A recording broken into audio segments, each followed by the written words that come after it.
मैं डॉक्टर सावित्री चांदोलिया आज माल्थस के द्वारा प्रतिपादित जनसंख्या के सिद्धांत के बारे में चर्चा करूंगी। माल्थस से पहले जो अर्थशास्त्री थे उनके विचार जनसंख्या संबंधित अलग थे। उनका मानना था कि जो बढ़ती हुई जनसंख्या को उन्होंने अच्छा माना था। शक्तिशाली देश के लिए अत्यधिक जनसंख्या होना आवश्यक है, क्योंकि अत्यधिक जनसंख्या एक देश की शक्ति को प्रकट करती है। इसलिए उनके अनुसार जो एक देश में जनसंख्या बढ़ना एक अच्छा प्रतीक होता था, क्योंकि देश के लिए शक्तिशाली वो देश शक्तिशाली कहलाया जाता था जिस देश में जनसंख्या अधिक होती थी। वहीं राष्ट्र सबसे अधिक संपत्ति का अर्जन कर सकता था जिसके पास अधिक जनसंख्या होती थी। परंतु परिस्थिति बदलने लगी। परिस्थितियों के बदलने के साथ साथ बढ़ती हुई जनसंख्या अभिशाप बनने लगी। यही कारण है कि माल्थस को जनसंख्या के बारे में निराशावादी दृष्टिकोण अपनाना पड़ा। माल्थस ने जो जनसंख्या का सिद्धांत दिया वो कुछ परिस्थितियों के कारण प्रभावित हुआ, जिस कारण से उन्होंने सिद्धांत का प्रतिपादन किया। 1750 में इंग्लैंड की कृषि अपने विकास की चरम सीमा तक पहुंच चुकी थी, परंतु जनसंख्या का दबाव भूमि में बढ़ता जा रहा था। परिणामतः आज अनाज की कीमतों में वृद्धि हो रही थी, जो कि एक अच्छा संकेत नहीं था। इसके अतिरिक्त जो औद्योगिक क्रांति थी, इंग्लैंड में जो औद्योगिक क्रांति से बेरोजगारी, भूखमरी, बीमारी, लड़ाई झगड़ों में वृद्धि हो रही थी और पूंजीपति जो वर्ग था वो श्रमिक वर्ग का निरंतर शोषण कर रहा था। इसके बाद भी दूसरा जो गार्डविन की जो पुस्तक था उसमें भी जो उन्होंने स्पष्ट किया था कि मनुष्य मात्र दुख और गरीबी के कारण सरकारें, उसने ये भी लिखा था कि मनुष्य विज्ञान की सहायता से मानव कल्याण बढ़ा सकता है। मार्क्स के लिए ये विचार एक चुनौती के रूप में था। तो इन सब परिस्थितियों के कारण, इन सब जो सिचुएशंस थी उनके कारण मार्क्स ने जनसंख्या का सिद्धांत दिया, जो कि निराशावादी दृष्टिकोण अपनाता है। उनकी जो सिद्धांत था उसकी कुछ मान्यताएं थी, जिस मान्यताओं के आधार पर उन्होंने जनसंख्या सिद्धांत का प्रतिपादन किया। उनकी जो मान्यता में ये था कि व्यक्ति में काम वासना यथास्थिर है, इसलिए हमें संतान उत्पन्न करने की इच्छा भी यथास्थिर है। इसके अलावा कृषि कला में उत्पत्ति हार नियम लागू होता है।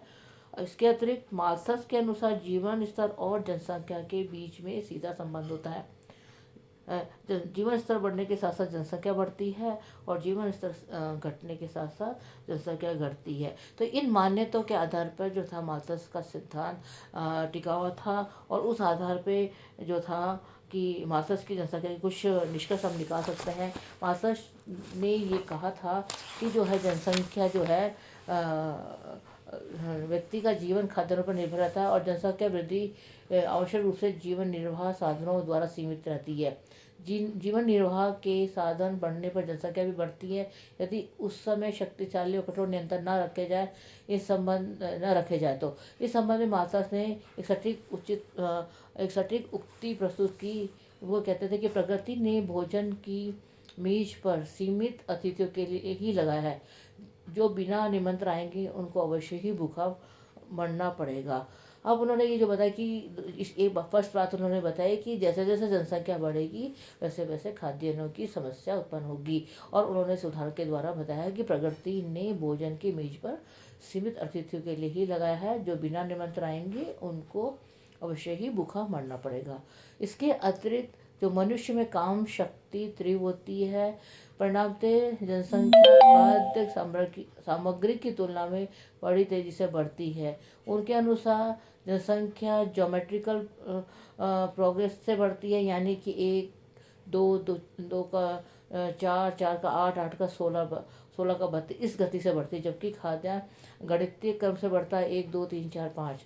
तो ये जो जब दोनों में ही जब संतुलन नहीं बैठ पाता तो ऑटोमेटिक प्रॉब्लम जो अर्थव्यवस्था में एक प्रॉब्लम क्रिएट होगा। इसके अतिरिक्त जो था कि प्राकृतिक नियम के अनुसार व्यक्ति के लिए भोजन आवश्यक पदार्थ है। इन दोनों असमान शक्तियों के प्रभाव को अवश्य बराबर रखना चाहिए।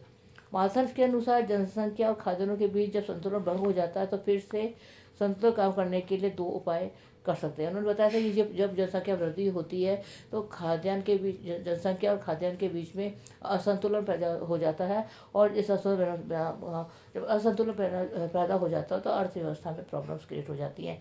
अब इन समस्या का समाधान किस प्रकार किया जाए, इसके लिए बीच में संतुलन कैसे बैठाया जाए, इससे संबंधित जो है माल्थस ने बताया कि एक तो उन्होंने बताया कि प्रतिबंधक अवरोध क्या क्या जाए, जिसमें कि मतलब व्यक्ति के द्वारा जो है जो काम वासना है या काम शक्ति है उस पर कैसे कंट्रोल किया जाए, और दूसरा उसमें नैतिक संयम रखना आवश्यक है, ब्रह्मचर्य का पालन करना आवश्यक है, या फिर देर से विवाह करे। इन सब का को अगर वो अपने जीवन में अपना है तो ये जो जनसंख्या वृद्धि वाली जो समस्या है उसका कंट्रोल किया जा सकता है। दूसरी बात उन्होंने ये कही कि यदि लोग जनसंख्या की बाढ़ को स्वयं रोकने के लिए सफल नहीं होते हैं तो प्रकृति स्वयं जनसंख्या व खाद्यान्नों के बीच संतुलन स्थापित करेगी। प्रकृति के द्वारा संतुलन बाढ़, अकाल, भुखमरी, बेकारी, बीमारी और महामारी द्वारा स्थापित किया जाएगा।